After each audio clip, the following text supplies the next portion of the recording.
आप सभी श्रोतागणों का एक बार फिर से स्वागत है मेरे चैनल रागनी सिंह में। मालती जोशी जी की कहानी अपहरण को लेकर एक बार फिर से मैं प्रस्तुत हुई हूँ। तो चलिए शुरू करते हैं आज की कहानी अपहरण। गाड़ी बड़ी देर से एक ही स्थान पर रुकी हुई थी। मैंने चादर से बाहर मुंह निकाल कर देखा। सामने वाली बर्थ पर श्रीमान उठंगे से बैठकर खिड़की के पार देख रहे हैं। हालिका एसी कंपार्टमेंट की खिड़कियों से बाहर का ज्यादा कुछ नजर नहीं आता। कौन सा स्टेशन है? मैंने उनीदी सी आवाज में पूछा।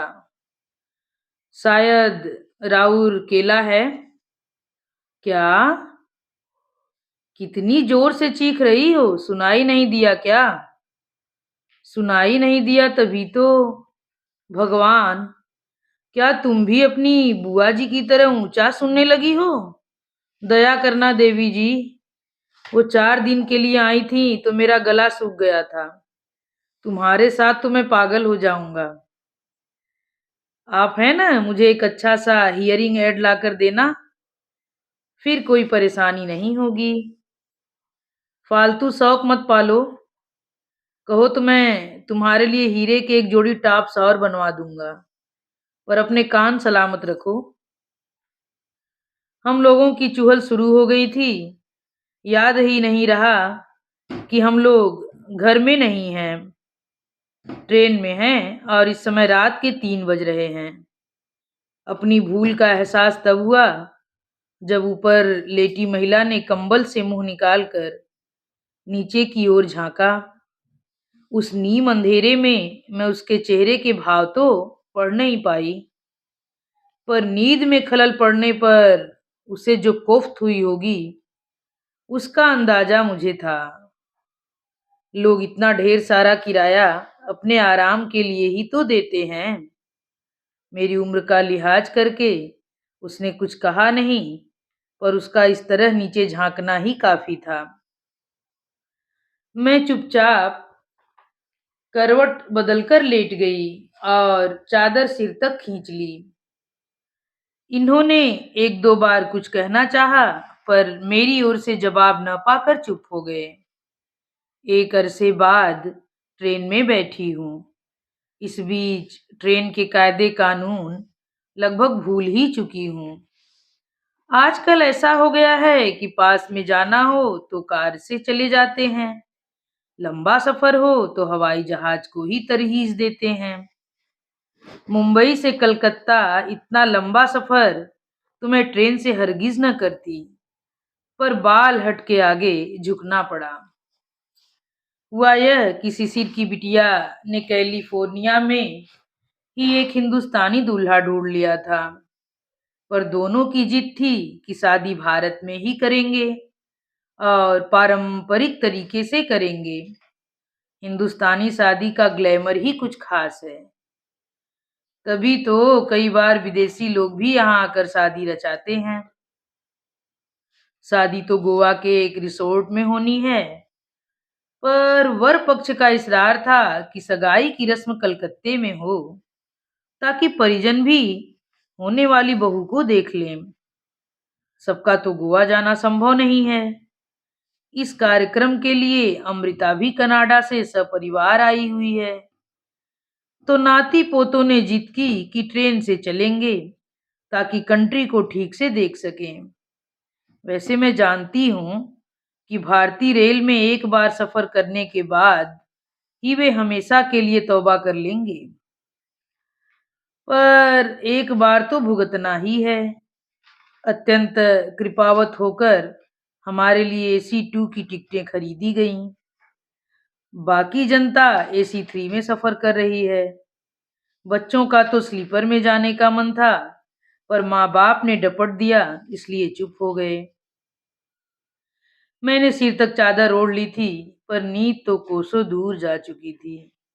राउर केला मेरे कानों में हथौड़ों की तरह बज रहा था। इस नाम के साथ मेरा पहला परिचय तब हुआ था जब MA करने के बाद मेरे लिए वर्ष संशोधन की शुरुआत हुई। राउरकेला स्थित किसी प्रोजेक्ट पर काम करने वाला यह इंजीनियर लड़का लिस्ट में सबसे ऊपर था। उन दिनों इंजीनियर्स टके के 20 नहीं मिलते थे और इस नाम के साथ अच्छी खासी गरिमा जुड़ी हुई थी। श्रीमान जी उन दिनों किसी ट्रेनिंग के लिए विदेश गए हुए थे। बरेली से उनके माता पिता अपने एक स्थानीय रिश्तेदार के साथ मुझे देख गए थे और अपनी पसंद भी जाहिर कर गए थे। उन्होंने कहा कि बेटा विदेश से जैसे ही लौटेगा फॉर्मली ज्वाइन करने से पहले आपके यहाँ आएगा। उसकी स्वीकृति के बाद ही रिश्ते पर आखिरी मुहर लगनी थी, पर उन्हें अपने आज्ञाकारी बेटे पर पूरा विश्वास था। वे बोले कि आप तो शादी तयशुदा ही समझिए, बाकी तो सब फॉर्मेलिटी है। उनके इसी विश्वास ने मुझे बल दिया था और मैंने सपने बुनना प्रारंभ कर दिया था। 3 महीनों तक मेरी ही नहीं घर भर की आंखें कैलेंडर पर लगी हुई थीं। नियत तिथि पर हमें उनके आगमन की सूचना मिली और घर उनके शाही स्वागत की तैयारी में डूब गया। यह कोई लड़की देखने का मामूली कार्यक्रम नहीं था, भावी दामाद की आगवानी थी। नियत समय पर वे मामा जी के साथ पधारे। माँ और भाभी रसोई में व्यस्त थीं। भैया और पापा बाहर का इंतजाम देख रहे थे। मैं अपने श्रृंगार में मसरूफ थी और बार बार आईने में अपने को निहार रही थी। हम लोगों को पता ही नहीं था कि बाहर नियति कुछ और खेल रच रही है। शानदार अभ्यर्थना के साथ उन्हें भीतर लाया गया। आसनस्थ होने के बाद मामा जी ने बताया कि एक बार आने के बावजूद वे थोड़ा भटक गए थे, जिससे रास्ता पूछा संयोग से वह आपकी किराएदार ही निकली। वही हमें गेट तक छोड़ गई। नाश्ते का शाही सरंजाम पूरा होने के बाद ही भाभी ने मुझे ड्राइंग रूम में लिवा ले गई। मैंने देखा इस अभूतपूर्व स्वागत से उदासीन वह शख्स अनमनासा बैठा था। मुझे लगा शायद उन्हें मेरी प्रतीक्षा होगी। मैंने बाहर आने में जानबूझकर देर कर दी थी ताकि प्रतीक्षा की घड़ियों को लंबा खींचा जा सके, पर मेरे आने के बाद उन्होंने बस एक बार नजर उठाकर मेरी ओर देखा, फिर मेज पर पड़ी पत्रिकाएं पलटते रहे। मामा जी चूंकि एक बार आ चुके थे, थोड़ा परिचय था, इसलिए इधर उधर की बातें करते रहे, पर श्रीमान जी मुंह में दही जमाए बैठे रहे। भैया को लगा कि लड़का फॉरेन रिटर्न है। ऐसे बोझिल वातावरण में उसे घुटन महसूस हो रही होगी। उन्होंने कहा कि आप दोनों थोड़ा टेरेस पर बैठ लो या चाहो तो कार में शहर का एक चक्कर लगा लो। पापा की अनुमति लिए बिना ही भैया ने यह दुस्साहस कर डाला था, पर उनका यह वार भी खाली गया। दूल्हे राजा ने अपना मौन व्रत नहीं तोड़ा तो नहीं ही तोड़ा। थोड़ी निराशा तो हुई, लगा मेरा सारा श्रृंगार व्यर्थ हो गया। बंदे ने आंख उठाकर देखा भी नहीं, पर माँ पापा बड़े खुश थे। कह रहे थे संस्कारवान लड़का है, उसे अभी नए जमाने की हवा नहीं लगी है। हमें तो लगता है माँ बाप ने ठेल कर भेजा होगा, क्योंकि उन्हें पहले से ही विश्वास था कि उनकी पसंद ही उसकी पसंद होगी। उसके बाद शुरू हुई लंबी प्रतीक्षा। लंबी इसलिए कि उन लोगों ने जवाब देने में बहुत देर लगा दी। सच तो यह है कि जवाब उन्होंने अपनी ओर से दिया ही नहीं। उनकी लंबी चुप्पी से परेशान होकर पापा ने ही स्थानीय प्रतिनिधि से मामा जी को फोन लगाया था। मामा जी ने पहले तो ढेर सारी क्षमा याचना की, फिर प्रिय भांजे को जमकर गालियां दी। बताया कि नालायक उसी लड़की पर रीझ गया है जो गेट तक छोड़ने आई थी, उसी के साथ शादी की जिद किए हुए है, जबकि हम लोग तो यह भी नहीं जानते कि वे लोग कौन हैं, किस जाति के हैं, लड़की के पिता क्या करते हैं। हम लोग तो जैसे आसमान से गिरे। मधुरा इतनी सुंदर है, इस दृष्टि से तो उसे कभी देखा ही नहीं था। इतना भर जानते थे कि पीछे आउट हाउस में रहने वाले शर्मा जी की 5 बेटियों में वह तीसरे नंबर की है। दोनों बड़ी बेटियों की शादी हो चुकी है और बकौल माँ के उन दोनों की शादी के बाद शर्मा जी एकदम झुंझुना यानी खोखले हो गए हैं। अपने कॉलेज की फीस जुटाने के लिए मधुरा को ट्यूशन लेनी पड़ रही है। उस शाम भी वह बच्चों को पढ़ाने ही जा रही थी। इस वज्रपात के बाद माँ ने कहनी अनकहनी सब कह डाली। भैया ने राउर केला वालों को चुन चुन कर गालियां दी, पर पापा संत आदमी थे। उन्होंने माँ को डांटा और कहा कि उन लोगों को क्यों कोसती हो, वे तो उन लोगों के दरवाजे गए नहीं थे। शर्मा जी की इतनी औकात ही नहीं है, और लड़की भी बेचारी अपने रास्ते जा रही थी। यह तो संयोग ही था कि उनकी नजरों में चढ़ गई। पापा इतना कहकर ही नहीं रुके। उन्होंने शर्मा जी को बुलवा भेजा और सारी बात बताई। शर्मा जी बेचारे पापा के चरणों में गिर पड़े और बार बार माफी मांगने लगे। पापा बोले, पंडित जी, आप काहे की माफी मांग रहे हैं? आपने किया क्या है? और हम लोगों के किए होता भी क्या है? यह तो सब विधि लिखित हो रहा है। हम लोग नाहक ही बेटियों को कोसते हैं। हर बेटी अपना भाग्य लिखा कर लाती है। आपकी बेटी यही घर वर लिखा कर लाई थी। वहां तक तो आप कभी नहीं जा पाते, इसलिए ईश्वर ने हमें माध्यम बनाया है। अब रोना धोना छोड़िए और बेटी के ब्याह की तैयारी कीजिए। ऐसे रिश्ते रोज रोज नहीं मिलते। मैं सुनीला बिटिया का घोर अपराधी हूँ। इस पाप से कैसे उबर पाऊंगा?